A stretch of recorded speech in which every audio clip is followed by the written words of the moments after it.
This season marks a new beginning. Witness the raw power, iconic sound, and pure speed from the historic Lotus 79. Experience the competition and glory days of early 80s open-wheel action. Watch as drivers wrestle these ground effects cars into submission. Drivers will face off wheel to wheel. For some, it's a chance at redemption. For others, an opportunity to make a statement. All sharing the same goal, to be crowned champion. Who will be victorious tonight? The Lionheart Retro Series presented by DMLC Racing Channel starts now.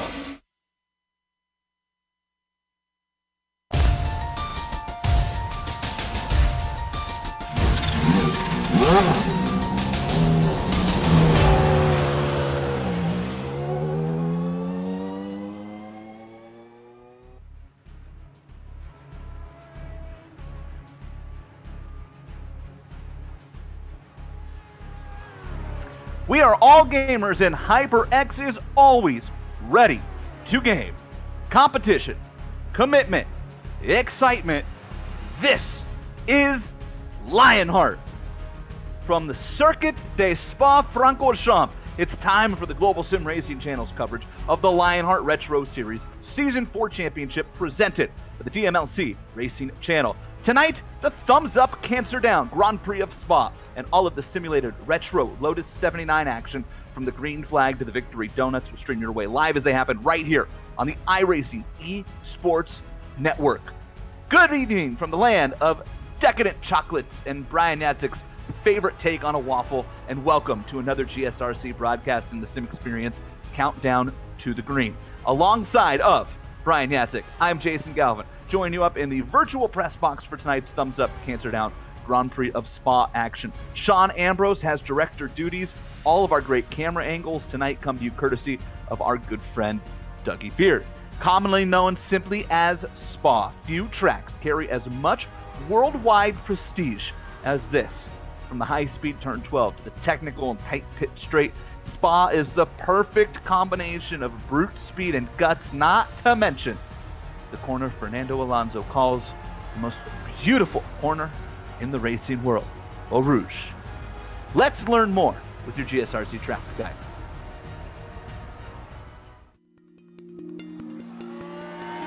Welcome to Spa-Francorchamps.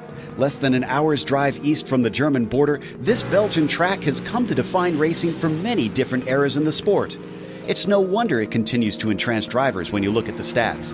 The 7 kilometers over the course of a lap includes more than 330 feet in elevation change as it weaves its way through the Ardennes forest.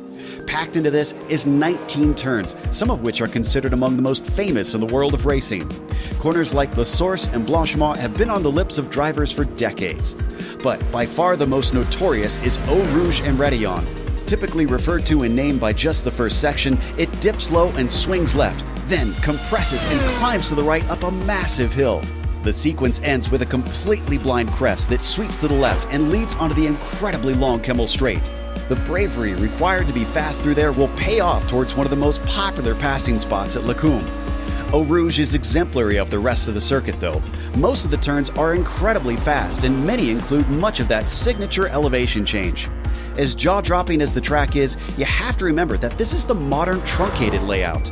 The old one, raced until 1979, was 14 kilometers in length, yet carried an average speed of 150 miles per hour.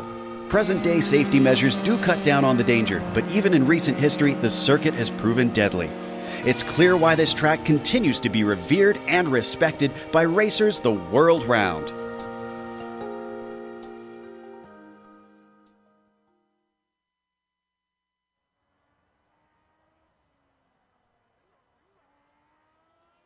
Welcome back, my broadcast partner for the evening, Brian Yatzik. And Yaz, welcome to Belgium. It's the home, I bet you didn't know this, of modern day road asphalt. I know you've got some trivia tricks up your sleeve as well. We literally could not have had the race tonight without our good friends in Belgium and Spa, and this place is intimidating. How can it not be, though, right? Has so many opportunities to pass, and at the same time, so many opportunities to do what you and I do best, Yaz, crash. We can't do that tonight, though, so what do you expect? Well, it's going to be an interesting race here at the Spa facility. In these Lotus 79s running around here, Spa traces its lineage back into the 1930s. It just feels right having these cars here. But there you see on screen 19 turns with 4.35 miles out there, 7 kilometers. For the European Union, probably watching. Now, I do have the bit of trivia here before we get into some nitty-gritty details. So we all know the Eau Rouge complex heading up there into Radion. Well, Eau Rouge is French for red water, which is found on the... there we go. We're going to mess that up. Eau Rouge is French for red water because there is a river very, very close to the facility that gives those red water banks that flows over. So if we just kind of ignore the fact that I bumbled that's a really good factoid that you can bring. But Spa, besides having the French name for red water on the facility, it's a fantastic track. I mean, you kind of look all over the place after you get that big run up Radion down the Kemmel straight into Combs. That's kind of your first big passing opportunity. And then once you kind of work through the back half of the facility and you work back down through the chicane down into turn 1, which off the start is going to be interesting to see just how all these Lotus 79s get through there, Jason. Now, what's not something that we can overlook always is the pre-race. This countdown to green brought to you by Sim Experience AccuForce steering system. With the most advanced tuning features on the market, the AccuForce Direct Drive is second only to the real thing. Check out the entire Sim Experience line of products. Head on over to simexperience.com. Let's take a look at your point standings here for the Retro Series presented by our good friends at the DMLC Racing Channel. They also presented last night's race at Hot Atlanta in the IndyCar Series. Our good friend Mark Cohn. Is Mark racing tonight? I was going to check and see if he's in. I know we talked about it. Let's look. Taking a quick look. Nope. I think he thought better of it. Mark had so much fun last night. He was like, why do I want to punish myself at Spa? Ryan Otis is your points leader by 83 over Sage Karam. Little Train, Lionel Callisto sits third. And there is a intense battle there between Little Train and Dustin Wardlow, who has had some bad nights this year, which means he's got some drop races that could kind of be bumped off, so to speak, with better finishes here. So keep an eye on that battle between Little Train and the Candyman and Aaron Morgan in the top 5, sliding right along to the team standings here in the Lionheart Retro Series, presented by our good friends at HyperX. We're all gamers, and we've talked about it. This one's pretty much in the bag, folks. Raven Motorsports Black. See ya. Sayonara. Adios. History. The battle is for, look at that, second, where we have a new second-place team, Senrock Esports. Classy, Jason Bossy, Ryan Corns, and Finian, powered to the front. Avatar Auto Racing with David Clymer, Tyson Landis, and Aaron Morgan up to third. And Raven Silver. The Raven team has just dominated the retro standings over the last couple of years, but Raven Silver, the Anzaldo Jaegerlander Karam combo plummets to fourth, although still within plenty of striking distance. And by the way, Unacceptable Racing, just hanging out down there in fifth. Don't look now, Yaz. All of a sudden, they're just 66 points out of second in fifth. It's amazing what a couple of second places and a Ricky Harden win will do for you, hey? I mean, that's just kind of how Unacceptable works. Just out of nowhere, like a good old-fashioned RKO from the top rope. That is unacceptable. That is unacceptable. But, what's not unacceptable is our Rookie of the Year standings brought to you by Butt Kicker. And there we see classy Jason Bossy continuing to kind of keep a light grip on the lead of the Rookie of the Year standings. But we just mentioned it, the Unacceptable Racing driver, Ricky Harden, 6 markers back. Tommy Ryan, 12 markers back. So these are all with drops figured in. So now this is going to get real interesting over these next couple weeks here, especially leading up to our finale at Auto Club. But you see that battle in the Rookie of the Year standings between Harden, Ryan Hearn, and Reagan has been tight all season long. And of course, as the season gets in, as we get down to our finishing edge there, goodness gracious, that battle just keeps getting tighter and tighter and tighter. I guarantee it's probably going to be turn 4 at the finale at Auto Club, where we're going to finally figure out who gets that Rookie of the Year.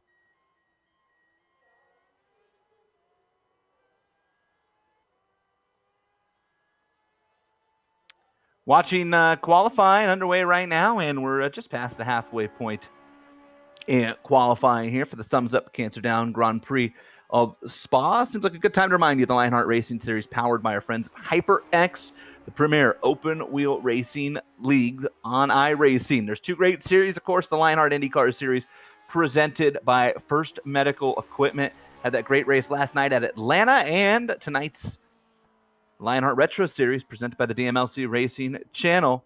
Both series honor the memory of the late, great Dan Weldon.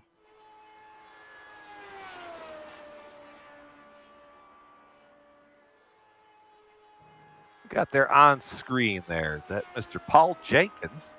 He's running his way down Blanchemont, down into the chicane, actually. Drifting that corner. But and across the line.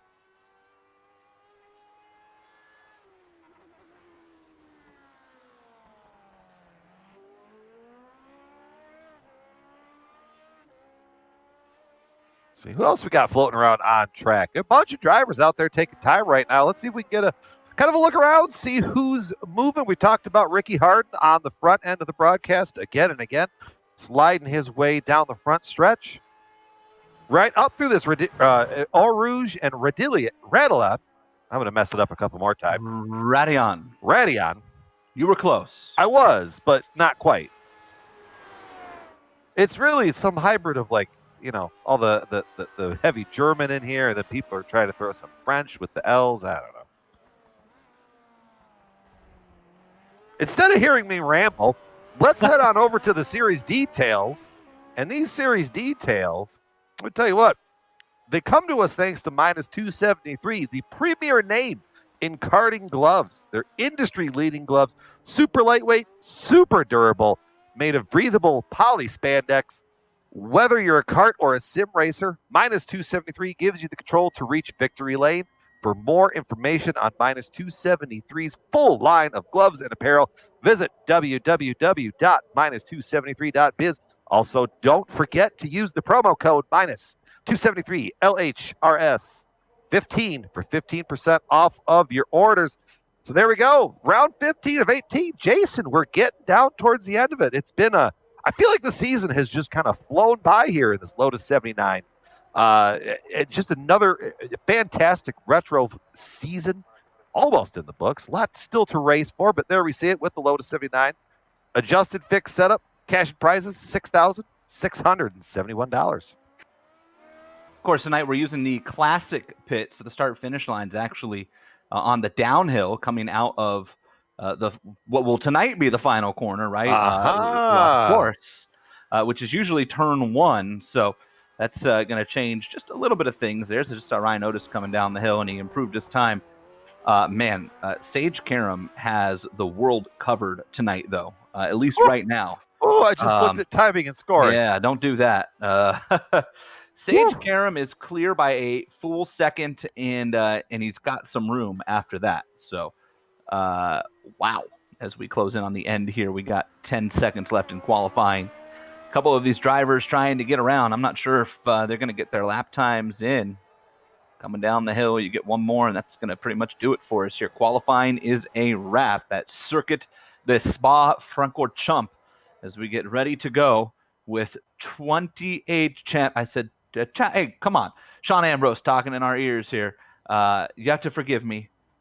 Brian Yazik is distracted tonight, but I'm a Dodger fan, so I did just say Francorchamps because I'm thinking about the Dodgers who presently are playing like a bunch of chumps. So, and I'm a Tigers fan, so I have nothing to do right now. No comment. Yes, that is correct. Are we standing start? Uh-oh, we better run through the grid here, boys. Yep, let's get your starting lineup because we got a mistake here in the Retro Series. It's supposed to be a rolling start. Sage Karam is on the pole. He'll start next to Mike Rasmus, Ryan Otis, Jason Bossy, Matt Taylor, and Aaron Morrigan. Chris Reagan, Richie Hearn, David Clymer, and Dustin Wardlow. Got a minute, Yaz, go.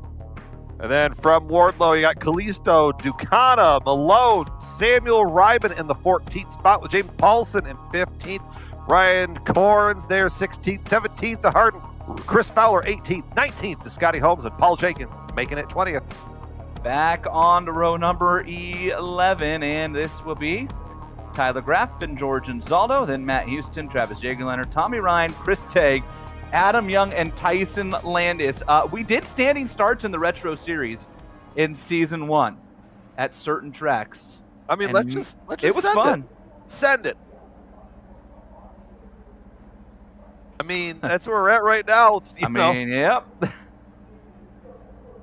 There's quite a bit of confusion on the grid right now over what we're doing here. And I mentioned we're on classic pits, so to make matters worse, we're rolling downhill on a standing start with cars stuck in a corner.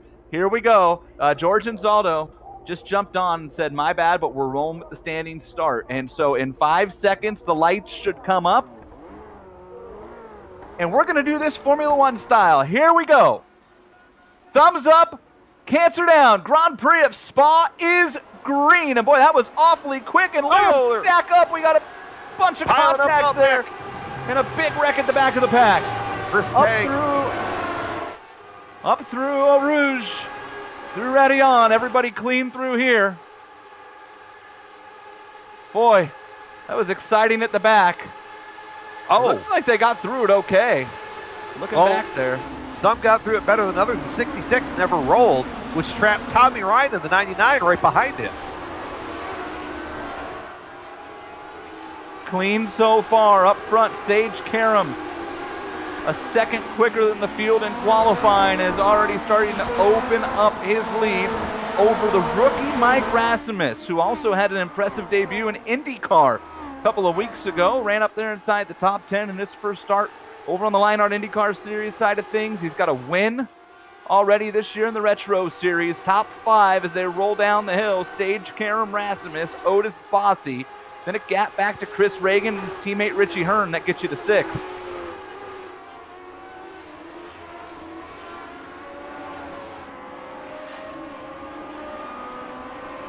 Looking back here, centering around the Candyman, working their way back to the back half of this facility. Wardlow kind of right in the middle of it.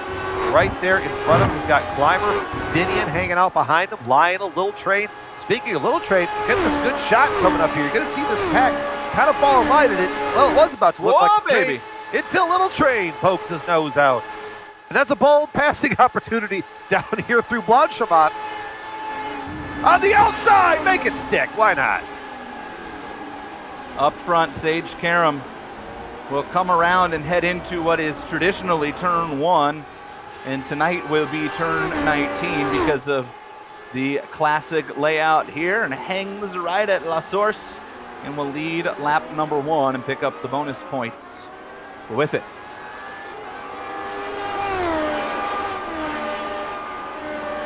I mean, at least if we were, had to do the standing start, at least we didn't do it on the other end, in the Grand Prix, because turn 1 would have just been a disaster. Well, it would have actually. I'm trying to remember. Did we do that in season? I don't think we did in season 1 here. I was thinking to myself, and I remember doing a rolling start now. But yeah, that would have been a lot of fun, to say the least. The brake smoke going into the corner there. A beautiful camera angle. There you see, only battle right there, pass it by your screen. Ricky Hart overtaking James Paulson. Move Ricky up to the 14th spot.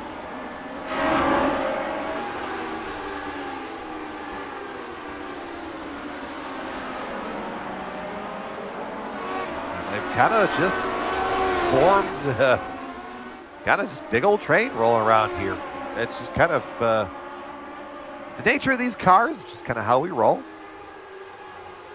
You see everybody now working their way through Polon. Try to read this as we're rolling on here. So Pohon. There we go. Pohon is the corner we're just at. Pohon. Sean is correcting me there. There, watching Ricky working his way down through campus. I got the curve, baby. I got the tracks pulled up right here, baby. We can go curve names all night long. Joe Peak is smiling at me somewhere. Yeah, let's go take a look at our onboards here. Now we're going to go right up to Ryan Otis and the HyperX onboard. Whatever you play, however you play, HyperX knows we're all gamers. Use promo code LION, HRT15 at hyperxgaming.com. Sage Karam has the onboard up front, your race leader and pole sitter. The -273 onboard with durable, breathable, lightweight racing gloves. Check them out, -273.biz.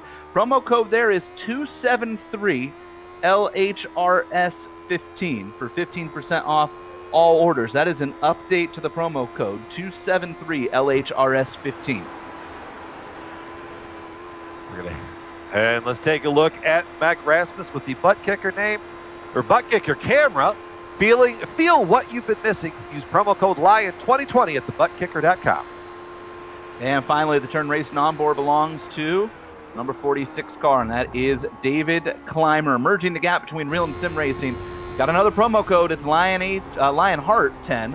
Lionheart 10. Oh, we got a problem. Trouble, Chris Reagan. Down through West Combs. The 789 complex.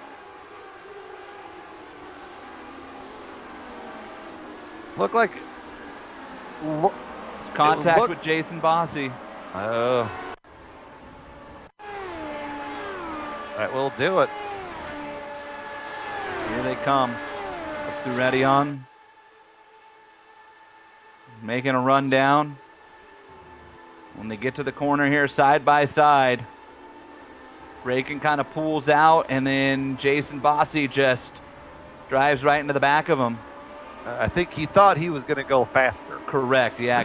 And I think Chris Reagan was live. I don't mean that he drove into the back of him like as if it was some sort of intentional move. It's just that Chris Reagan went wide and I think couldn't get down to the throttle, and Jason Bossy had the more traditional line through that corner, and it led to the contact and heavy damage to the rear wing of Chris Reagan right now. And Jason Bossy has some slight damage to the front wing. Now, how much that's going to affect either of these drivers, who knows? I'm sure Jason Bossy will earn himself an avoidable contact penalty for that, but we will wait and see. Maybe not, and we'll see. I guess it depends on what race control rules as far as whether Chris Reagan kept up acceptable race pace there. So Jason Bossy slides in right now, and he's going to fall back, it looks like, to the 9th position. And it's going to drop Chris Reagan back to 12th or 13th as they come screaming down the front straight of the classic setup here. Reagan drops officially back to the 11th position.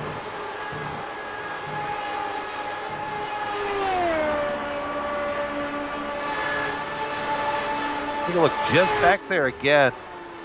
This run up the Kemmel Straight, that's where these big rear wings are just creating this big wake, and that's what Dustin's going to have to fight here. Little Train is staying right tucked in this time. Ooh, there you see Dustin getting it wide, almost had a repeat. And, of course, Chris Reagan was right behind that. He was going, come on, boys. But you see, from having to run that race, let's go up front. Sage Karam still in the lead, but Mike Rasmus is not letting him get too far away.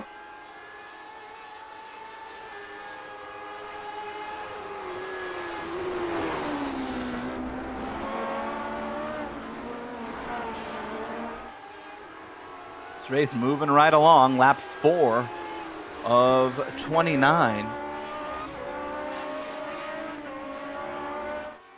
Why don't we take a look at the butt kicker race analysis while we have a moment.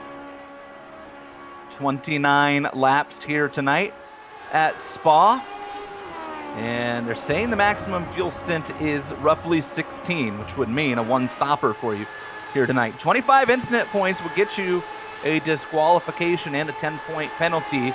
And Yaz, I don't remember Spa. Now, we ran this in IndyCar. It's our first trip here in Retro. And I don't remember when we ran it in IndyCar as this being a track that was particularly heavy on the off-track incident points. Do you? Well, I got rear-ended in turn 1. So I didn't so you don't remember anything. Okay, yeah, good talk. Oh, I remember that. That's now we ran in IndyCar. We ran the traditional the current the big configuration. The not so smart aleck answer. Right. The 15 to 16 combo where the track really wants to pull you out wide. You're trying to carry as absolute much speed as you can through there. That could be a bit of a tricky spot. And I believe, it might not be 15, 16. I'm probably thinking Wuhan. There you go. Look at the side-by-side battle. Aaron Morgan is going to try to take the defensive line. Last couple times we watched someone go through this corner in that position. Hasn't worked out the best. Everybody gets through clean this time, but Aaron Morgan still loses the position. Well, and behind them, there is a fierce battle. Dustin Wardlow's around. Dustin Wardlow is around. Did he keep it off the wall? He might have got turned. I was just going to say he's got a fierce battle with Chris Reagan and Little Drain, and here's the replay. Well,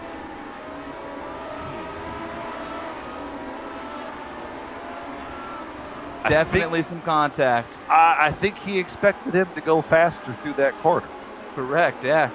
It's kind of a repeat of a lot faster. The last incident. But Wardlow, boy, did he do a whale of a job. He might have just kissed the tire barrier with the left rear tire, but I see no wing damage for the Candyman. So he's going to get away with that one. He loses several positions. He's all the way down to 17th, but he gets away with it. Hey, while we're at it, why don't we do the driver profile, which is on my good friend, Dustin Wardlow, one of my best friends in the world here, and he is your Sim Experience driver profile. 68th start comes tonight here at Spa. 5 wins in the Retro Series. He's got 3 poles, 23 top 5s and 37 top 10s. His first start, season 1.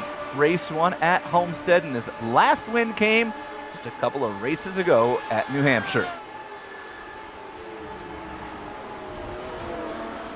Wardlow closing in on the back of, that is Sam Ryman in the iRacing.com entry as they scream down towards the final tight right-hander, La Source. And again, if you're just tuning in, you're thinking to yourself, wait a minute, this is turn 1. Well, not tonight, using the classic setup. So start-finish line is actually right about here.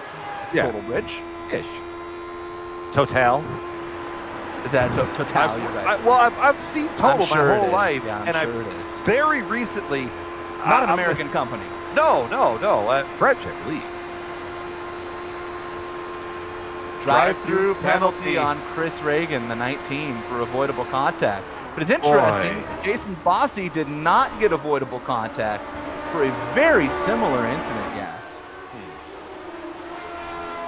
Glad I don't have to be the one to make that call. No kidding. Yeah, and Dustin Wardlow, look, he's thinking to himself, like, how do I get around this group? I'm clearly faster, and he's trying to scoot his way past Samuel Ryman here, and Sam's just going to give it up. Down into the left.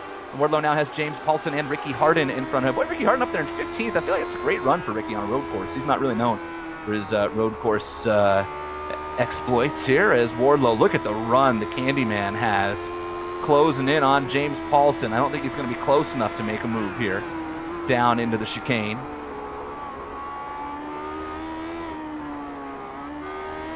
The 13-14 section right there, leading up to 15.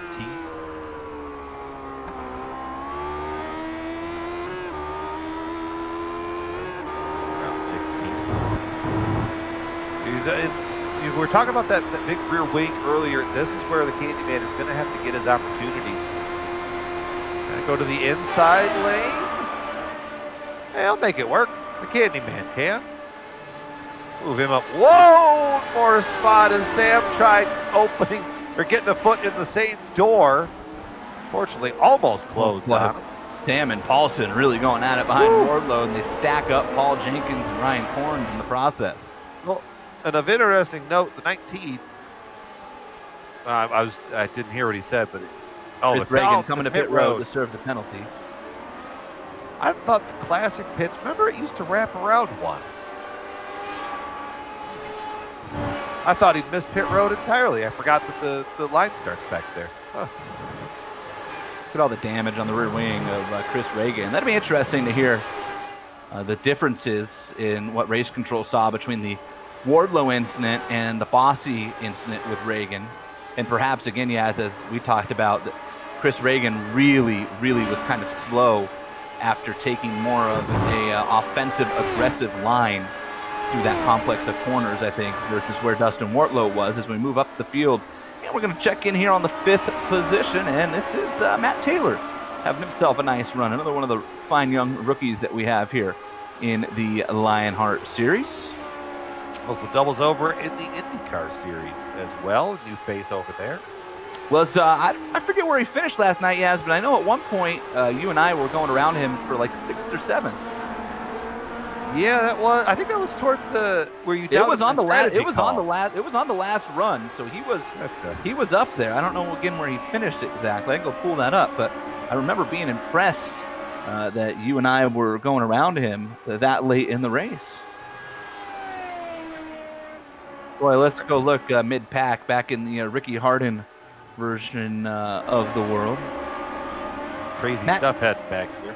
Matt Taylor, real quick, just to put a stamp on that. Yeah, he slid back to 18th at the end. But man, let me tell you, he was up there in the top 10 last 20 laps. So good on him for being there. Yeah. This group back here, that's you saw Sam Ryman is kind of up towards the front of it, but you slide farther back. Paulson, Ryman, Jenkins, Horns, Tyler Graff is in that. Tommy Ryan as well. Oh, Candyman night from bad to worse for the Candyman, sliding off in the chicane. He did that one all on his own too. And all that work right back down the drain. Again, didn't hit anything though, but Dustin Wartlow's pulled the rare double here tonight. He's managed to 2 times go around and 2 times hit nothing as we slide back up through the field. And we're going to check in on Aaron Morgan and David Clymer. This is the battle for 6th and 7th. Morgan leads, Clymer chases. At the forefront is Matt Taylor. So Morgan was getting a little bit of help from Taylor's draft there. David Clymer was really sucked up behind Morgan as they come down the hill now, and you're on board with the Turn Racing onboard camera of David Clymer. Boy, Matt Taylor, you just saw up in front of them there, locked the brakes up, slid a little bit wide, and so now this has manifested into a 3-car battle for the final spot inside of the top 5 as they go under the Vodafone sign down into the fastest set of corners here on the downhill portion of the track in Wuhan. I say some of the fastest corners you'll just run across, period. Yeah, they are. It's hard. It's hard to count Aruja and Redion as corners, right? Because you're pretty much flat out in an open wheel car up through there. But if you don't count those because you're flat out, then Wuhan is pretty much as quick as it's going to get. Put it up there with about. Plus you're downhill. Plus it's falling away on the exit of the corner. I mean, it's a pretty hairy experience. You got to lug. Sorry. I was just gonna say when you learn how to go through there quick. Well, you got to lug this Lotus 79 around one corner, 130R or Wuhan. What you pick? Oh, I'm gonna say Wuhan. I'm less likely to crash. bigger runoff area. There we go. George, put him at Suzuka next year for the Retro Series. We got to have a compare and contrast.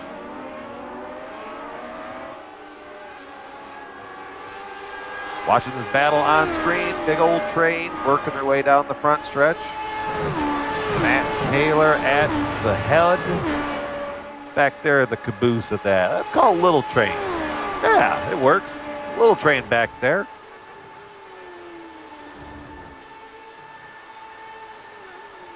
Well, remember how I said Mike Rasmus wasn't letting Sage Karam get too far away? I may have spoke too soon because Sage Karam has gotten away.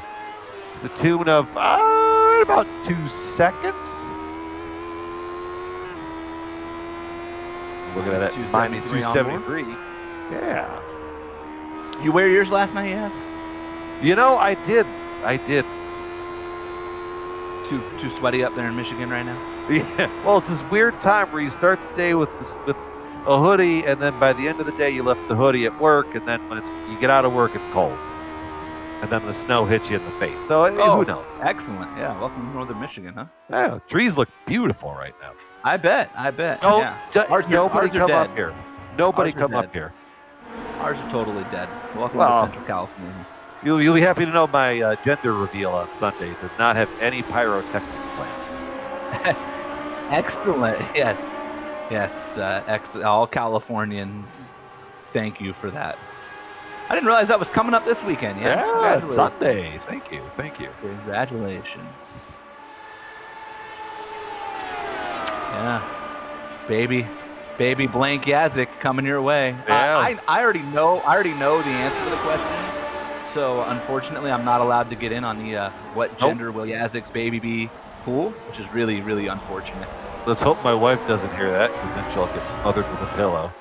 Did you tell anybody? No, I didn't tell anybody. I mean, I've not leaked it to a single soul. So She leaked it to her mom, so we're even. See, there you go.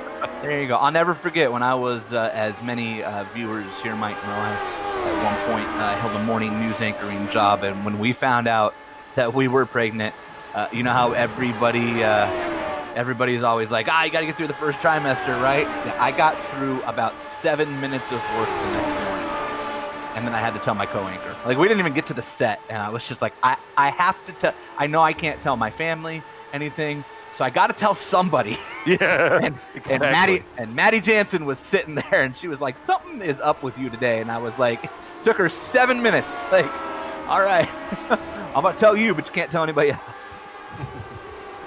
Been there, bud. Super happy for you. Super happy for you and your wife. Thank you. Great experience.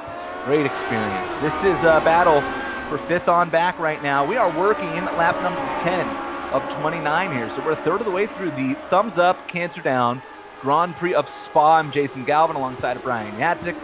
Sean Ambrose in the booth running things tonight. You're looking at cameras from our good friend Dougie Beard here on the iRacing Esports Network and the Global Sim Racing Channel. This is the Lionheart Retro Series presented the DMLC Racing Channel. It's all part of the Lionheart Racing Series powered by HyperX, and Matt Taylor is starting to open up that gap a little bit, and I think part of that is because Aaron Morgan has David Clymer, Jason Fossey, and Little Train just breathing down his neck right now, and so Aaron, I think, is probably driving a little more out the mirror on each side of the steering wheel than he is out the front of his visor on his helmet. In fact, you're on board with David Clymer here, the Turn Racing on board. And boy, I heard David Clymer had such a run there, he actually had to crack the throttle through that left-hander.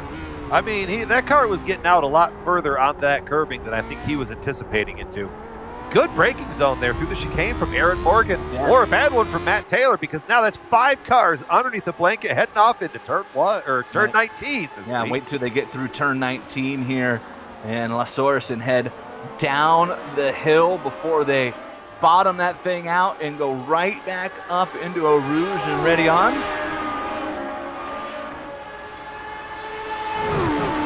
It's Morgan who's got just a wicked run here. He really got through there good, and Matt Taylor is going to be under attack here down Kemmel.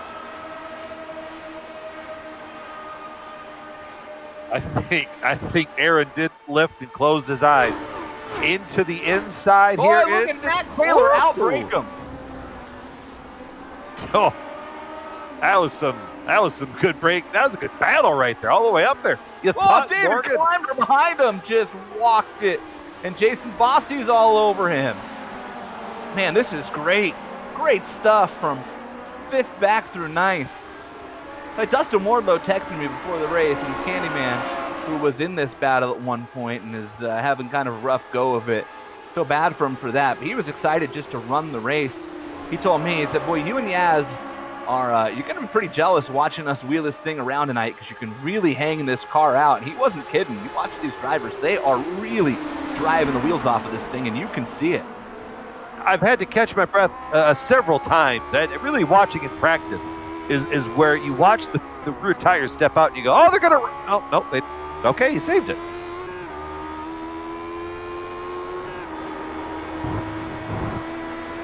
Oh, here comes Little Train.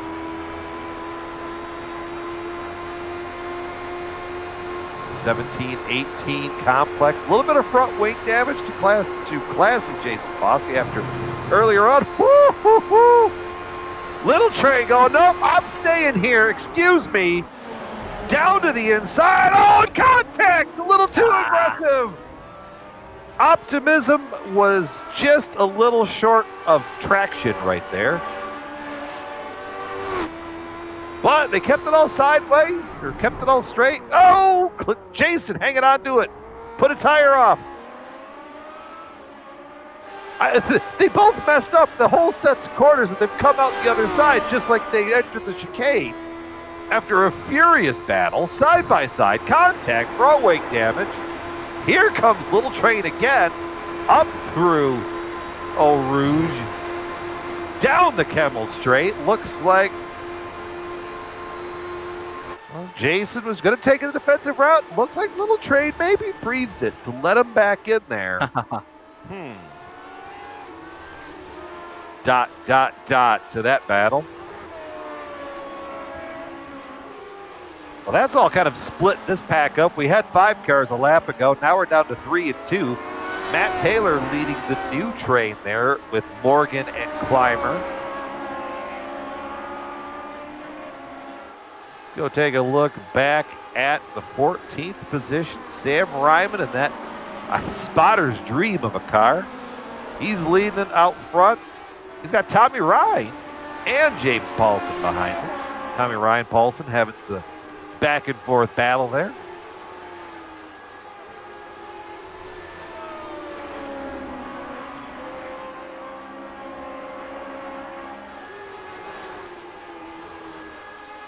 Sage Karam continues to check out, by the way. He has up to 5.5 seconds.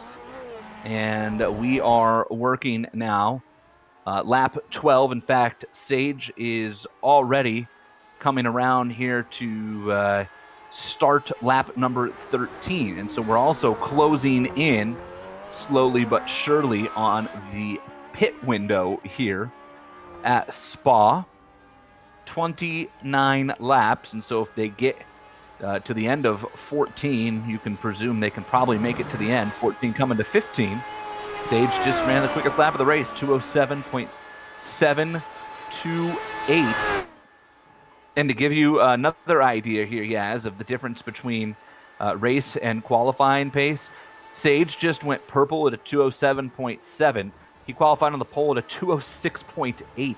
And remember, in the Lionheart series, while we do adjust fuel for the oval races, we do not for road races and qualifying. So he did that on a full tank of fuel. But this car is getting quicker as the fuel dissipates, obviously. On lap 13, he's very low. And also, we got to remember, this car really likes older tires. Even on this newer tire model that they updated this year, the car still really kind of likes to slide around on these hot, greasy tires. Yeah, kind of backwards from whatever you'd expect, and especially with racing everything as downforcey as it is right now. As you watch on the screen there, as Tommy Ryan jumps over Sam Ryman. We were just mentioning that battle just a moment ago. Tommy Ryan up 7 spots. He's your biggest mover right now, Tommy and Scott Holmes. And remember, Tommy, I don't think we talked about it. We didn't show it. At the start, he got trapped behind the 66 who didn't go. So Tommy had to do about a 5-point turn to back that Lotus back up and get around the 66, costing him Lord knows how much time. So the fact that he's actually been able to climb back up towards the sharp end of the stick here to 14, that kind of goes to show you the driver of that 99 knows what he's doing around here. Yeah, Tommy did not qualify either. Let's go take a look at that. Start? Yeah, you're going to see exactly what I'm talking about here. I don't know what happened with the 66. Watch, we're going to go take a look at Tommy. Goes, nope. And then, I can't, nope. Back in. Still going. It's like that scene in Austin Powers when he gets stuck in that little entryway. And he just backs the cart back and forth, back and forth.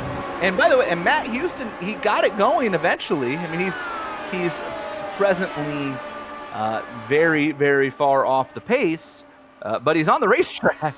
I mean, you're looking at him right now, so I don't know what happened there with Matt, but he was just kind of out of it on that start. Like what I'm going to guess happened is that he was not prepared for the standing start. Maybe he stepped away or something. And I made point of it as we check back in now on Little Train here up front, and he is in another battle as they head up through Eau Rouge with Jason Fossey. And boy, Lionel got out of shape. Remember, yes, I made a point of it when we called the green. I said the lights were going to come on, and before I could say the lights are off and do my best, Lee Diffie impersonation, we were green. That was the quickest start to a standing start I have ever seen here in iRacing. I mean, it was just like we hit 0 and the green was out like a second later. It was pretty intense how quick that happened. By the way, the Candyman Dustin Wardlow has checked out of this race, and he did text me. He was our driver profile, so the curse of the driver profiles continues here in Lionheart. He said once he got turned around there by Chris, that the car was acting goofy and he could not adjust his braking points and driving style with the wonky car, and that's why he spun again, and so he just decided that he was going to park it.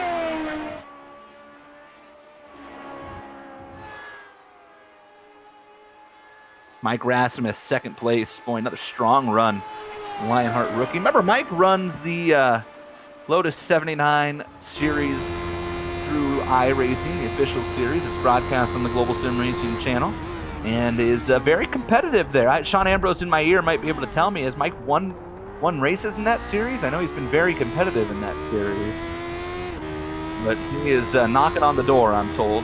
And he, of course, has already won here in the Lionheart series. They use open setups, of course, versus the fixed setups here. And he said it's been the biggest thing he has had to get adjusted to here in Lionheart is adjusting his driving style to come. Oh, and he's in the pit road. This is 14. I said now this is 14 coming to 15, so we're technically halfway. Sage is in as well. Stripe. Sage is in as well. So here we go. I guess we're going to see if everybody's coming in. Be really curious if anybody can stretch it. I'm not really sure if there's a play there. Well, Ryan Otis, it looks like. Did he stay out? I think Ryan Otis did stay out. Ryan Otis, Richie Hearn. A couple guys staying out here. Matt Taylor. Sage had built up quite an impressive lead there. So by the time he actually got rolling, Sage down the way. Dropped wheels. Sage Karam, for having such a big lead, just cut over lines, and then he dropped wheels off into the grass. I thought he was going to wall it. They're coming out of Radillon on the pit exit. I mean, that was pretty aggressive from Sage, to the point where I'm not real sure where the blue cone technically is in iRacing's mind, but I almost wonder, if he's going to get dinged for that. And we're not going to know for a while here, Yaz, but that was a far more aggressive pit out than I think Sage really needed, given the 5.5 second lead he had. Oh yeah, puts the tires off. I mean, he'll be fine. He cuts over lines a couple of times, so I guess it just depends on how iRacing, views that or thinks of that. Here's Ryan Otis. He's taking over the race lead. HyperX on board here for the defending series champion and points leader.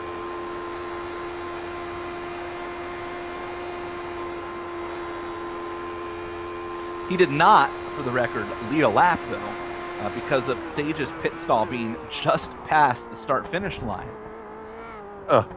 And so, and Ryan's pit stall is going to be before the start-finish line, and so he's not going to lead a lap at all, which is unfortunate for Ryan, who I think would like to get that bonus. But congratulations, Ryan. You stayed out and took the lead, but you get 0 bonus points out of it. You get nothing. You lose. Good day, sir. You got some airtime, right? Oh, he hit a cone coming into pit road there. Somebody knocked one. What did that cone ever do to him? I mean, I guess we'll see here. I guess we'll watch and see. Yeah, no, I got it. It's after the line. Oh, you're right. It is. Okay, so Ryan Otis officially leads the lap. There you go. He gets his bonus points. Congratulations, Ryan. Now say goodbye to Sage. Ryan Otis just now down and away. Yeah. Let's watch Ryan's pit exit here. Seeing Ryan much more conservative through here than Sage was. Well, I guess maybe Sage knew something. Maybe. But if you're Ryan Otis, including this, we got 3 races left now in the year. He's got a pretty sizable points lead. You don't need to take risks.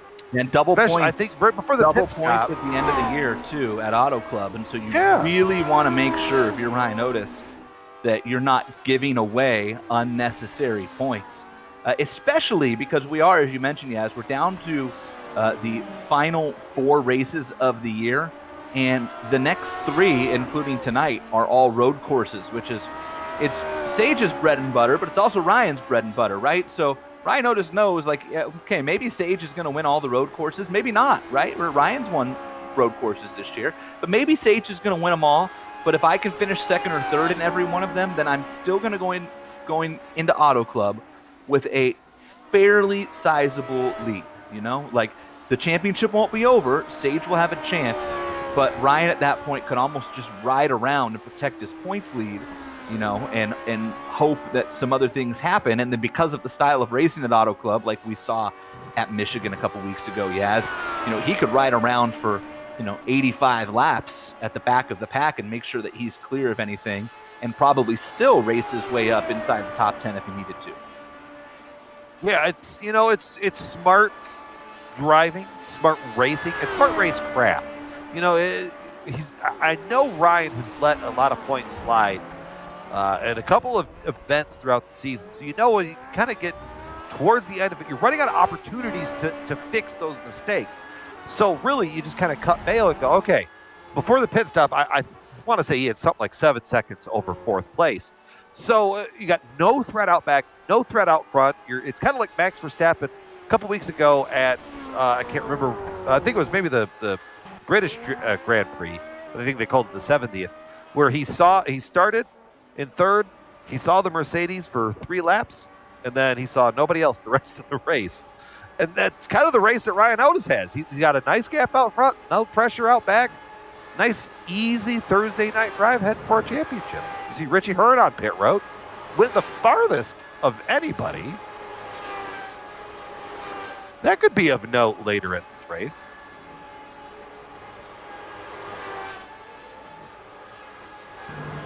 Richie really got some, really got some time out of that one.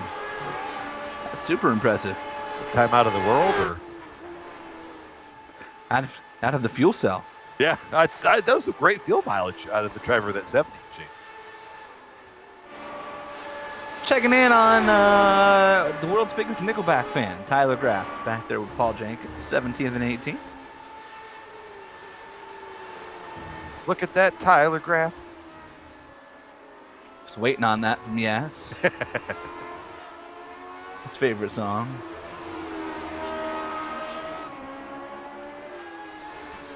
I thought the tattoo of Chad Kroeger on his stomach was a bit much. Ooh. Like, I thought that was much when he was going for it, but I say, you know what? It's your tax return. Like, live your best life. But he's number 1 most biggest Nickelback fan. It's incredible. Chad is his hero. What can you say? Well, when a hero can save us. It was a song of Spider-Man. Correct. Look Second at you. Or the third one. Look at you catching on. It was whatever one the bad guy had the crazy squiggly arms. I remember that. Oh, all right. So that song was the best part of that movie. Yes, correct. That is an accurate statement. Yes. Need to add that one to my list. Very accurate statement. That was a good song.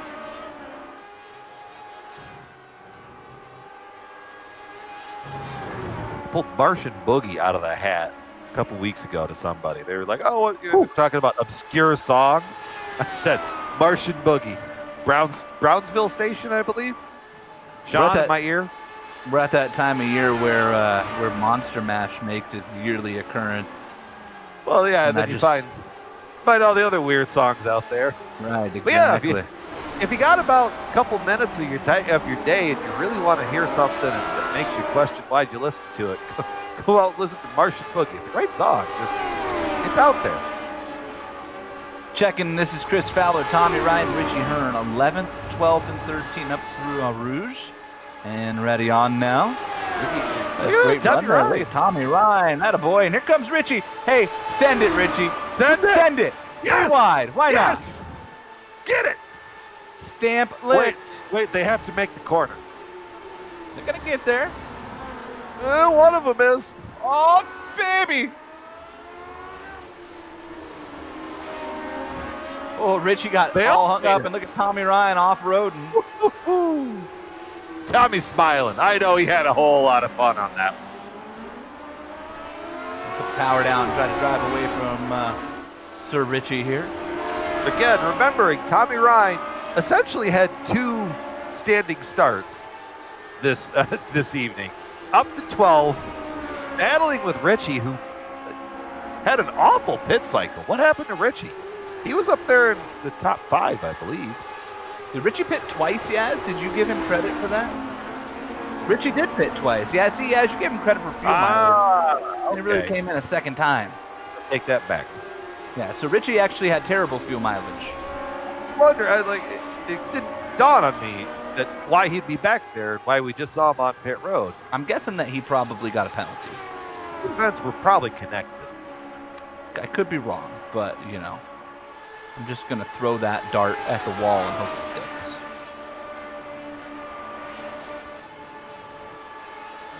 End up on ESPN 8, the Ocho. I love the Ocho. World dart throwing. Yeah, So- Richie came back in and made a stop and go. So I think that's an unsafe pit exit, is it not? Speeding, I think, would just be a drive-through. So Richie got some sort of penalty. Boy, I don't know. Richie now, he's like way out there, like, hi everybody in Belgium. I want to say hi. He listened to that Martian book. Yeah, Took I a guess. real weird line through Lasource.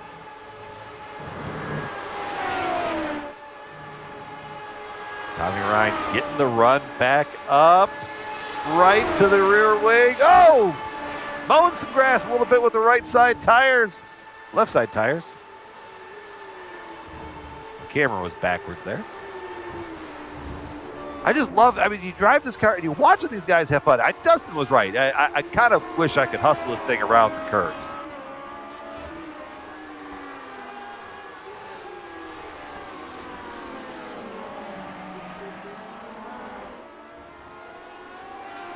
All over the curbs, watching those big rear tires slide all over the track. Richie being a Christmas tree up there. He's a little ahead of the season. We love you, Richie.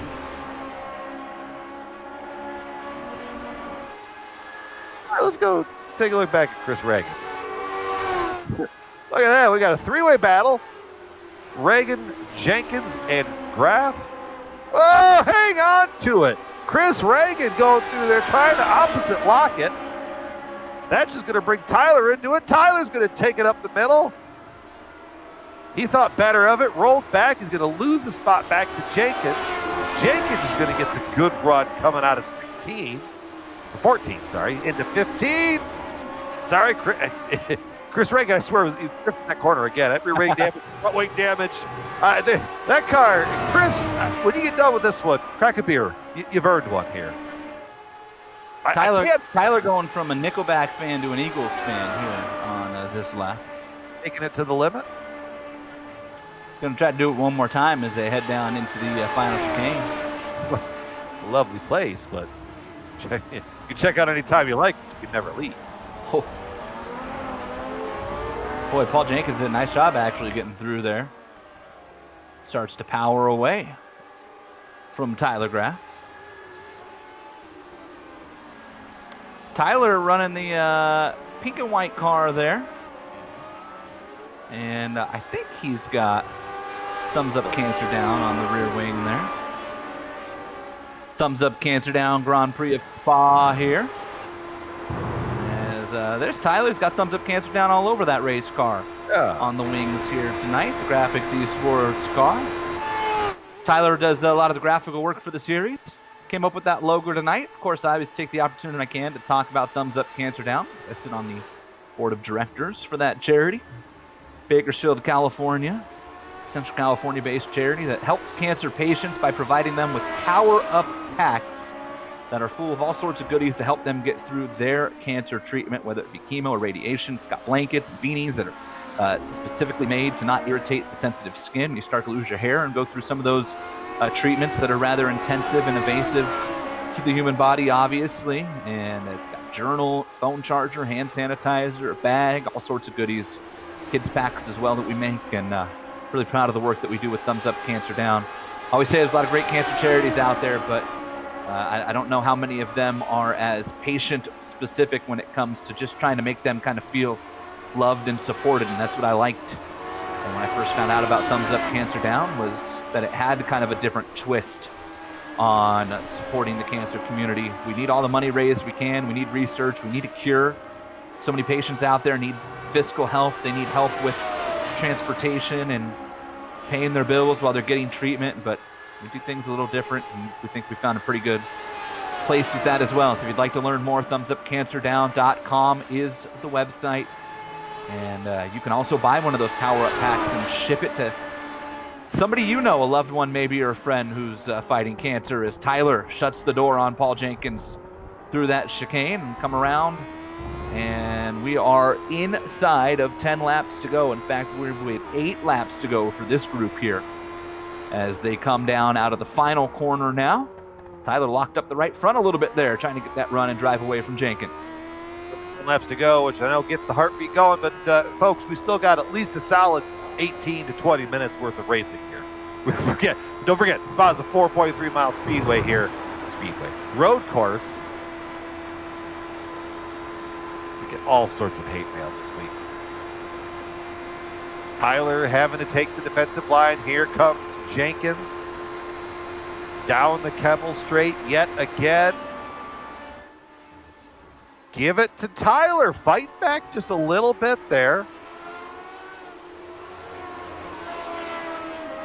So the goal is you want to try to build up that advantage.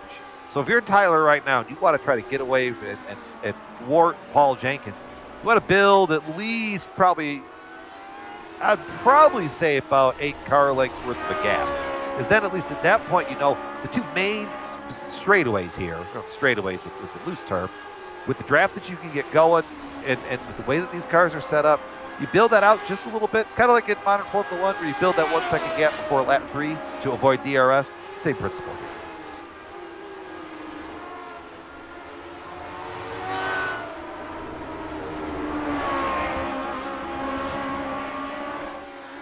Checking on Ricky Harden. We haven't talked much about him, and that's probably a travesty because last time out at Michigan, Ricky won the second closest race in Lionheart Retro Series history to pick up the first win of his career in the Lionheart Series, either Retro or IndyCar. And right now he's trying to hold off Richie Hearn, who is on a mission to get back into the top 10 after that pit lane penalty.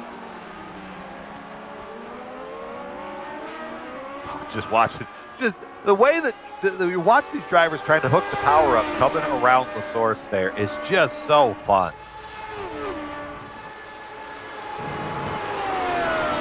Richie can get around Ricky here. He's got a little bit, he's going to make a move. Richie took Eau Rouge about as straight as you could make it. And that's what led that. It was like a hole shot. He just came out of up to turn 5 and just was all over Ricky. Ricky Harden was a 747 pilot there. The fighter jet came up behind him and he just pulled over and put the spoilers out and said, come on by. I'll follow. Look at Richie just pull away. And I was just about to say, if Richie could get around Ricky pretty quick, he still has a chance, I think, to pick up one more spot with Finney and Dacuna, and I think he's going to. We're going to move up a couple of spots. Jason Bossy and Little Train. That's P7 and 8. Bossy is in the Motorola throwback paint scheme there with his teammates. And Little Train, the riding shotgun car, right behind him. Senrock and riding shotgun. It's actually a pretty good battle across the board all year between these two teams. I feel like they're close to each other often, yes? It's kind of like what we talked about with the Rookie of the Year battle. You know, the groups of these drivers tend to run together, so it's not surprising that the points are going to end up, that close again. And especially interesting from the team standing, because now it's not just one driver versus one driver. You've got a set of 3 drivers versus a set of 3 drivers. So to have those gaps expanding and moving around, and Jason is pulled over. I'm guessing he got a slowdown penalty of some variety. Getting right back in line behind Lionel. I don't know where he would have gotten that at. Yeah, that was weird. Wasn't it? It had to have been a slowdown. I don't know why you come off the final corner and slow down. Just move over like that, right? Well, I don't know. I've gone back and watched it 3 times, and I don't see it. But he's right back on Little Train. Bossy in that Ironwood Golf Simulators, Midwest Simulation Spotlights car. The Canadian. Eh? Do you think when he got the penalty, he said sorry?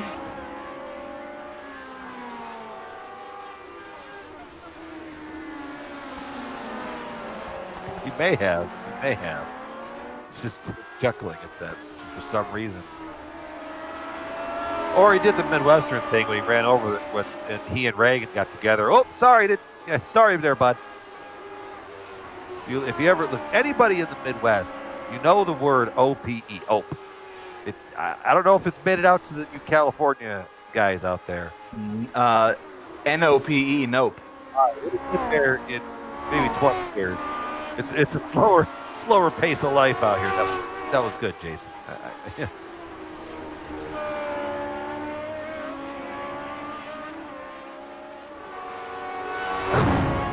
Say hi to the top 3. I feel like we haven't seen them in a minute. Sage Karam still out front by just under 9 seconds. Coming across the line, 6 laps to go. All smooth sailing tonight for the driver of that number 2 machine. I know a little bit rough run of things in the IndyCar side of it lately, so driving with a little bit of a chip on his shoulder and showing just how good he is behind the wheel of these virtual Lotus 79s. Sage Karam putting on a clinic today. Mike Rasmus still in the 2nd spot. Pretty much started there, rolled off, and that's where he's been. Real easy as we're looking from the butt kicker camera over that left shoulder, working his way through the 789 complex, working his way down to turn 10. This turn right here is just weird because it's downhill. Then you got to kind of float it through. It just drives weird to try to get it to set right, because as you know, Jason, as we're watching here, we're just going to hang out with Mike. Spa is very momentum based, so it's all about getting that run off of the corner, building that momentum, and keeping the flow together. As we're watching Mike do a really, really good job of it on board right now. We're currently just exiting Guan down into the campus here. This left, right, left, or right, left, right.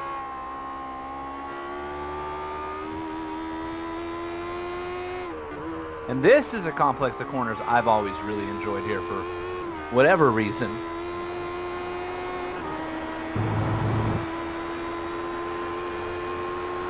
And you start the long run all the way down towards the final chicane. In these cars, you're going a $160 through, Blanchimont here. That's enough time to stop and smell the roses, man. Used to fly through here in an Indy car, or we did last year, or last year before. A couple years ago. You tried it enough in one car. Yeah, you cook through there. Ryan Otis, your series champion 1 year ago, the Oregonian driver, trying to repeat. He's a autocross superstar as well.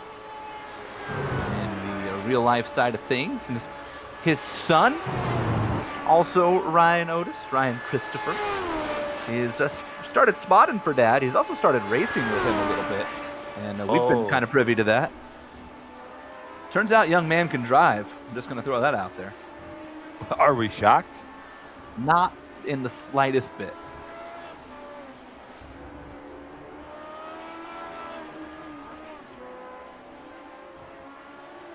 Ryan thinks his protege will be the better of the Otises in the long run, and that probably also wouldn't shock anybody. I'm just going to retire.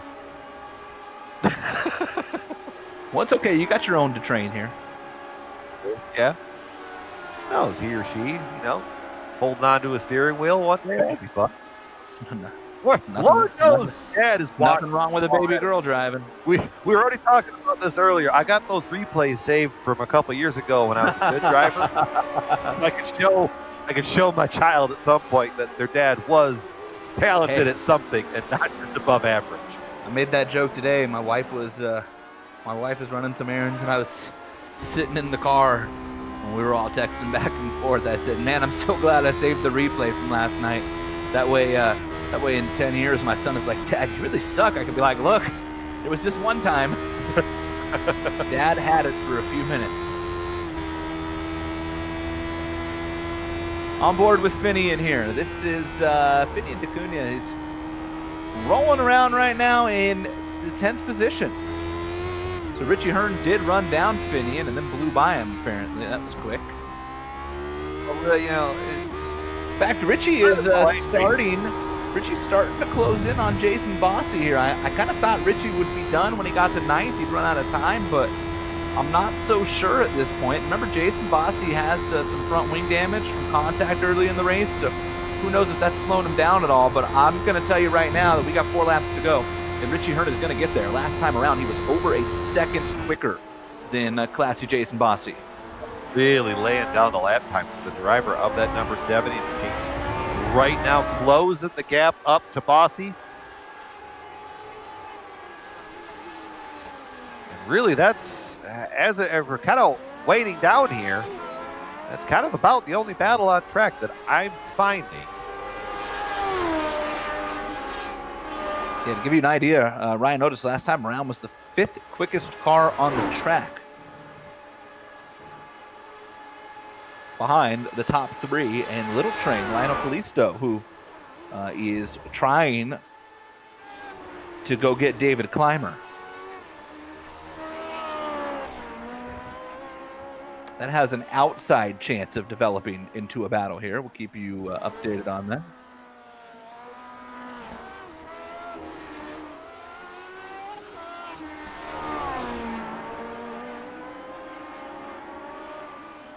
Three laps to go when everybody gets back around.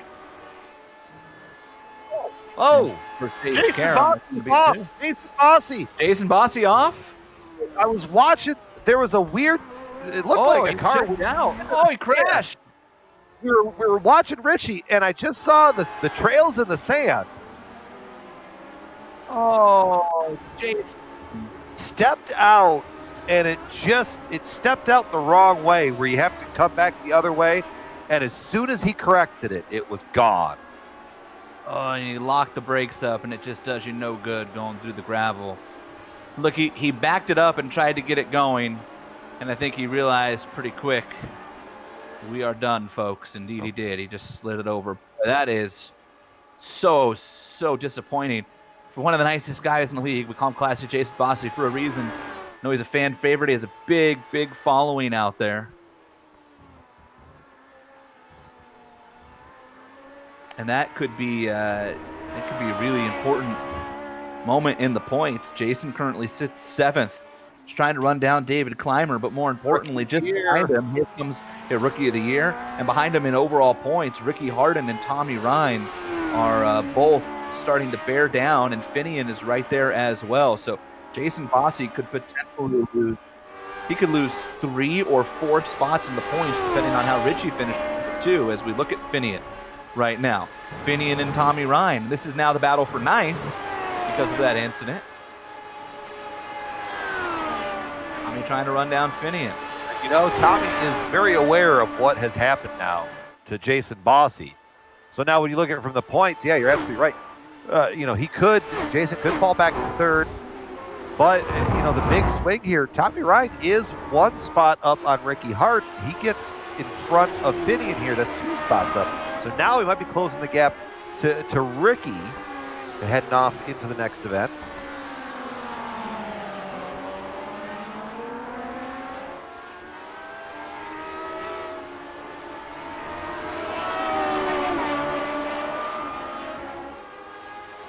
Two and a half laps to go, and it'll be interesting now to see if Tommy Ryan can get a big run on one of these straightaways. In fact, he's going to get a big run right now. Tommy Ryan inside. Tommy Ryan goes right by Finian. Power move there for one of the unacceptable cars in that Patriot Fire Northern Tool scheme. Driving away now from Finian. Let's slide up and check in on another battle that is suddenly heating up. Little Train is all over David Clymer for 6th as they come down through the final chicane and down towards La Source, turn 19 now, with 2 to go this time as they head down the hill past pit road. And David Clymer has a mirror full of Lionel Callisto.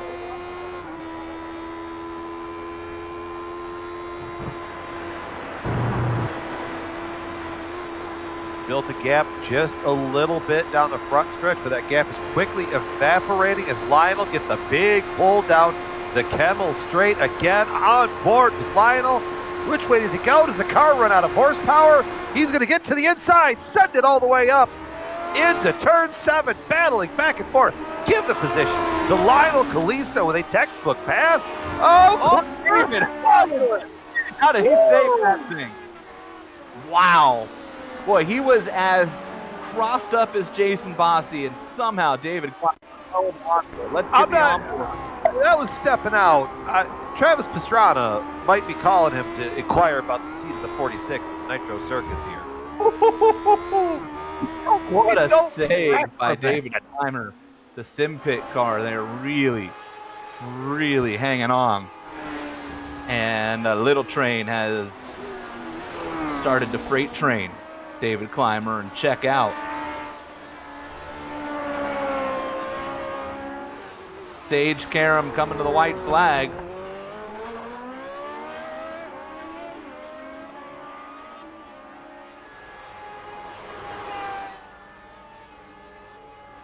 Karam, the white flag, 1 lap to go here at Spa.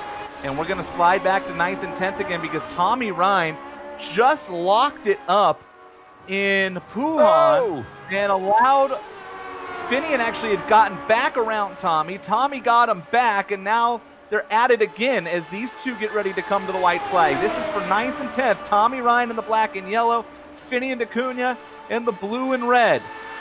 Tommy's going to defend to the inside. Finian pops to the outside. If he can get it, he's going to be in a good spot. Oh, Finian slides.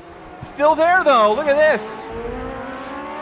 Drag race off of the final quarter time. He's going to get the run from the top side. Boy, I thought optimism was just a little bit more than the grip level there that was there again for Finian, but I don't know how he made that stick back on the inside. 4.35 miles left for these two to sort out who's going to finish in 9th and who is going to finish in 10th, and that is the best battle on the racetrack right now.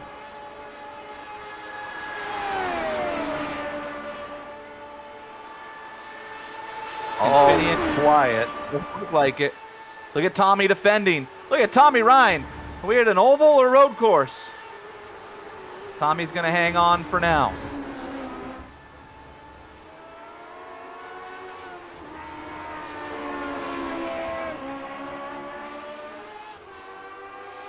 Battle for 9th on the last lap here at Spa.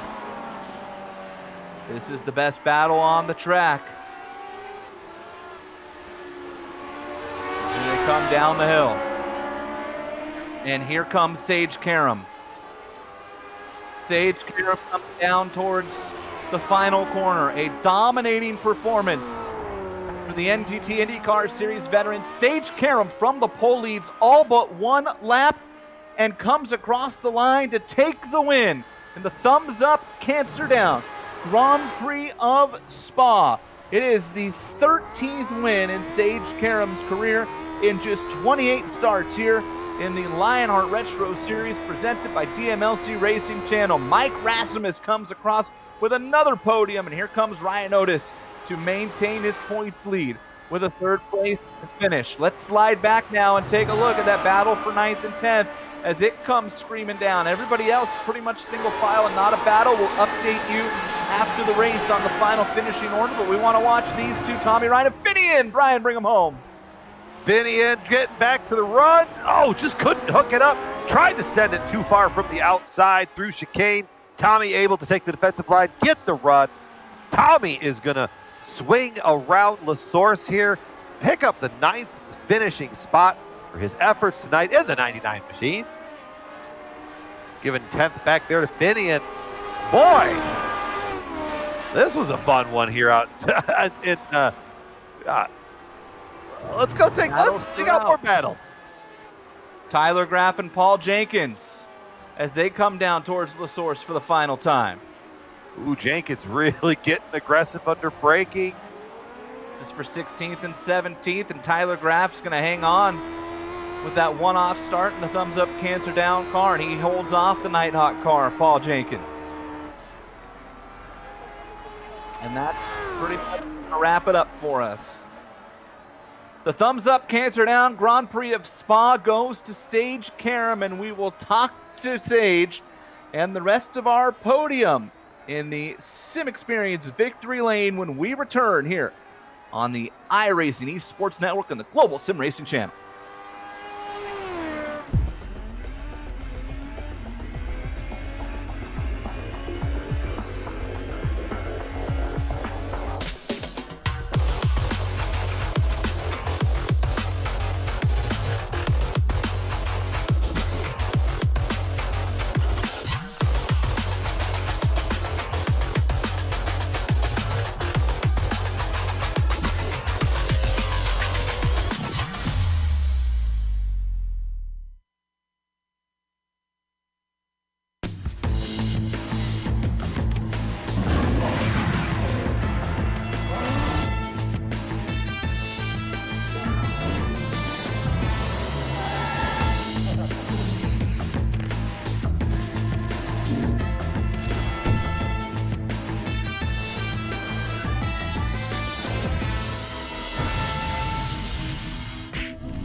Welcome back to the Thumbs Up Cancer Down Grand Prix of Spa on the HyperX post-race show. The Lionheart Racing Series is powered by HyperX, and when you're trying to claw your way to the top of the podium, it pays to have an ultra-comfortable, high-quality headset that gives you the audio information you need to grab the checkered flag.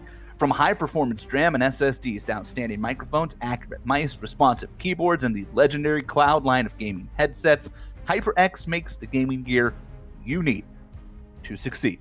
Casual or pro, no matter your creed, color, or culture, we are all gamers, and HyperX is always ready to game. Promo code is LionHRT15, and you can use it at hyperxgaming.com. If If you don't have a pair of the HyperX headphones for the next segment, fear not. We're going to put the Turn Racing finishing order up on the screen so you can read it. Turn Racing merges the gap between real and sim racing. And a promo code there as well. It's Lionheart10 at turnracing.com. Sage Karam runs away with this one. Here tonight, he wins the race by an astounding 14 seconds over Mike Rasmus. Ryan Otis comes home third. Matt Taylor, a great run for the rookie up there in fourth. And Aaron Morgan rounds out the top five. Little Train comes home sixth. David Clymer, Richie Hearn, a nice recovery after the pit road penalty. Tommy Ryan and Finian DeCunha.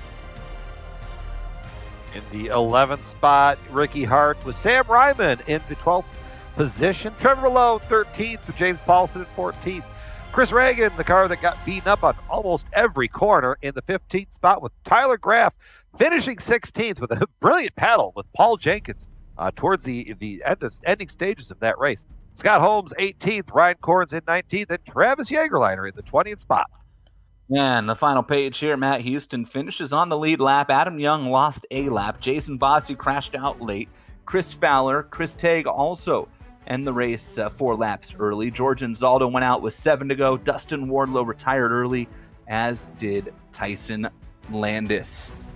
Let's head down now to the Sim Experience victory lane and talk to some of our drivers. The Sim Experience AccuForce steering system, the most advanced tuning features on the market.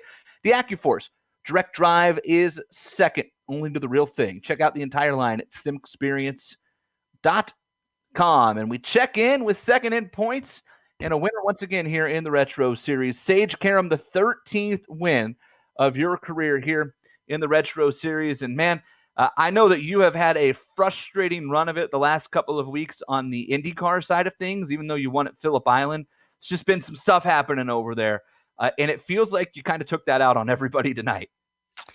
Yeah, like you said, it's been tough the last couple hours, 24 hours or so. I got a penalty yesterday, is what it is, but we move on, and I just the only way to really get over it is to have a good result. So I figured do my best tonight and hope I could do that. And thankfully was able to put a really good qualifying lap down, and then we had a standing start, which was quite interesting. I know George didn't mean to do that, but I really liked it actually. The new tire model, if you spin the rears off the line, you're going to be really, really loose in the next corner. So I just knew I had to not spin the tires and just get up El Rouge cleanly, and should be all right. And we actually got a pretty good leap on the field off the green lights, and then from there it was just try and break the draft. And once I did that, it was just consistent laps. It's really easy to get off tracks here. It's like probably the worst track on iRacing for off track, so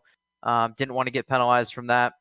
And then I pitted, and I realized I was probably going to be short on fuel, so then I had to save fuel most of the last stint there, and then I let her eat like the last 3 laps.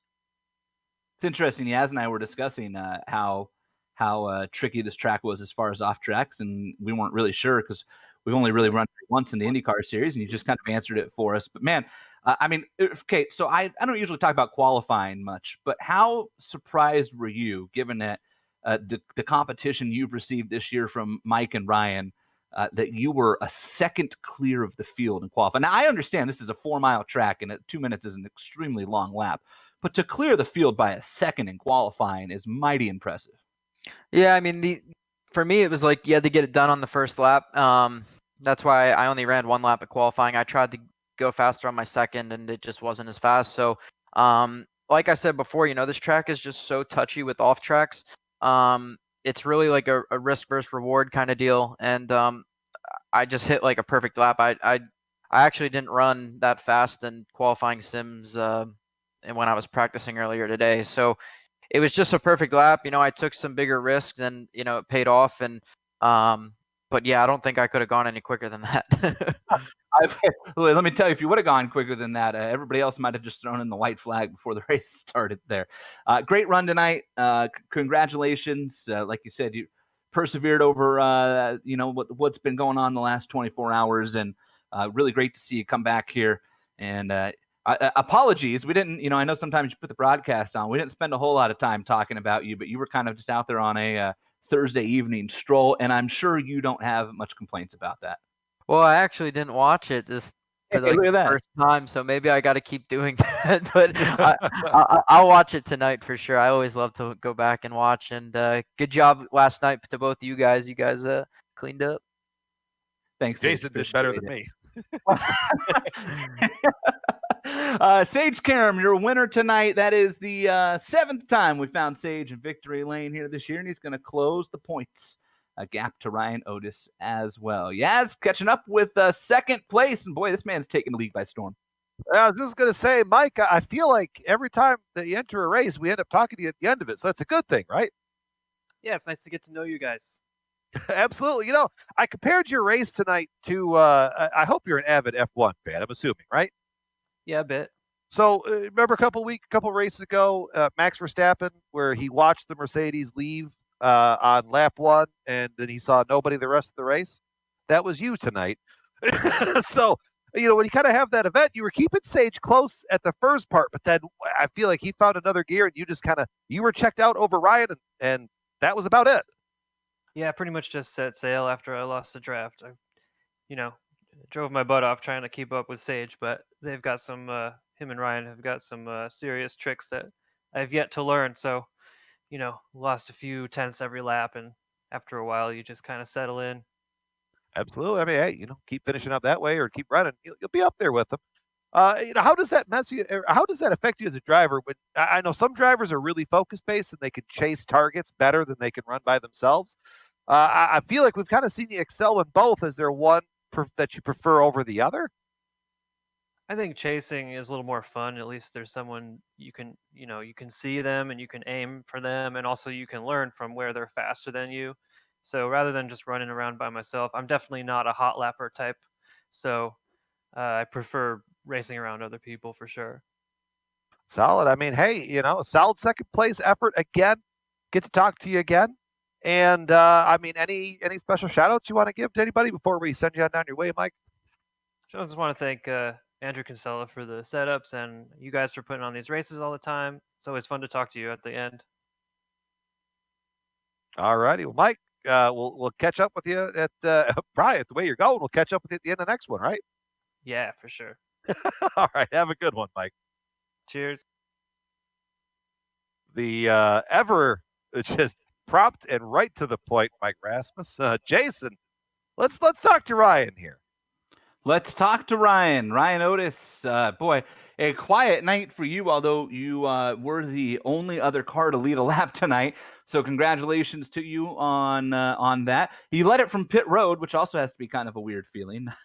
But great run for you. In third, it keeps you in the points lead here as we head down now to the final 3 races of the year. And Ryan, I know you kind of fancy yourself as a road course ace, and so you probably wanted to be a little bit closer to Sage there. Now you got Mike Rasmus throwing his hat in the ring, but a safe run for you here tonight when you look at big picture. Yeah. I was trying my best to chase down Mike, but boy, I was letting myself get sucked in a little bit and overdriving some entries, and then just kill the front tires on the car, and then then they just they get all gummy on you, and it takes a few corners to get the car to come back. So I was kind of my own worst enemy there, trying a little bit too hard to catch Mike. But yeah, Sage was on a different planet tonight. He just kind of checked out and left us all behind. But yeah, it was great fun. It got to the point where, boy, I kind of did need to think big picture, because I'm like, man, I'm gonna crash this thing so bad. I need to get my head right here, because otherwise I'm gonna throw it away trying to catch Mike. But yeah, it was good run to bring it home in third, and keep it out of the wall for sure. Yeah, it was definitely. It looked like that car was kind of a dancing machine out there once the tires wore out. Yeah, it was a lot of fun. You can really, get really high slip angles, and you start sliding it around, and yeah, it's just fun to try to make it dance. But it's definitely risky. So I was, I was trying my best to catch him without just throwing the whole thing away. But yeah, congrats to Sage for for really a dominant win. And congrats to Mike for second. I was trying my best to get him. You're 71 points up a Sage if what I'm looking at is accurate here, and I believe it is. That's drops included, so 71 points up, and we have just 3 races left to go here in the 2020 season. 2 of them are on road courses with Road America and then Laguna Seca, and then you head to Auto Club at the end of the year. What is the thought process heading into the next couple of weeks? I'm just going to try to be, it's on one hand, you just want to be smart and try to be consistent, try to get on the podium. But then on the other hand, it's like, man, I really want to get up there and try to race Sage for wins. He's had me covered at most of the road courses this year. I think maybe it was Phillip Island and maybe one other that I was pretty fast at, but he's been pretty consistently kicking my butt in that department. So I'll definitely give it the old college try at Laguna for sure. I really love Laguna in this car. And then Road America, I guess we'll see what happens there. I'm definitely kind of on the fence at this point, just trying to be smart and try not to let I guess the competitiveness get the best of me and trying to chase them down. It's gonna be a lot of fun to watch. I know that. Congratulations on your run tonight, Ryan. Oh yeah, thanks guys. That's Ryan Otis, your defending series champion, and he comes home in third here tonight, and that's going to do it for us here from Spa. I want to thank all the great companies that help make this series possible, including the DMLC Racing channel. If you're looking for entertaining sim racing content, DMLC Racing channel is where you want to go. YouTube and Facebook. Mark Cohn was the Retro Series Driver of the Year 1 year ago, and let me tell you, he's got a video up from last night. Mark was up there last night in the IndyCar race at Atlanta, and I've got a decent amount into his video, and it is fun to watch, man. He was really going for it last night, put together a nice solid run. HyperX, whatever you play, however you play it, HyperX knows we're all gamers. HyperXGaming.com. Remember, you get 15% off if you use the promo code LionHRT15. Sim Experience, it's second only to the real theme. SimExperience.com. Hey, Sim Experience AccuForce wheel won in the Lionheart IndyCar Series last night. Just thought I'd throw that out there. Butt Kicker, feel what you've been missing. Promo code LION2020 at thebuttkicker.com. Plenty of other sponsors. You see them here. What a great group that we have that support the Lionheart Racing Series powered by HyperX. And you can go to LionheartRacingSeries.com if you'd like to learn about any of these great companies. Of course, the original music we use here on GSRC, courtesy of June Lalonde. And on screen now, some of the other companies and equipment software that help make these broadcasts possible. The Retro Series returns for round 16, 3 to go, October 29th. That's 2 weeks from tonight at Road America. We just alluded to it for the Rumble at Road America, presented by Z1 Dashboard and Analyzer. We certainly hope you will join myself, Brian Yazik, and the rest of the gang here on GSRC and the IESN for that one. Speaking of GSRC, there you see it. Camel GT there at Watkins Glen. Boy, that'll be a fun race. Got a lot of great leagues coming up here. Bootlegs at Myrtle Beach. Man, that's fun. I wonder if I can enter that one. If you're not a GSRC subscriber, you need to be. Go to YouTube. Hey, that's probably where you're at right now, right? YouTube. Click subscribe. iRacing Esports Network and Global Sim Racing Channel. Subscribe to both. Turn those little notifications on. You get to watch a whole lot of sim racing here. Finally, on behalf of the entire crew tonight, Brian, Sean, Dougie, myself, I'm Jason Galvin. I want to thank you for tuning in to Sage Karam Gets the Win. With a thumbs up, cancer down, Grand Prix of Spa. Until next time, remember, the only one who remembers when you come home in second is your wife and your dog. Good night, everybody.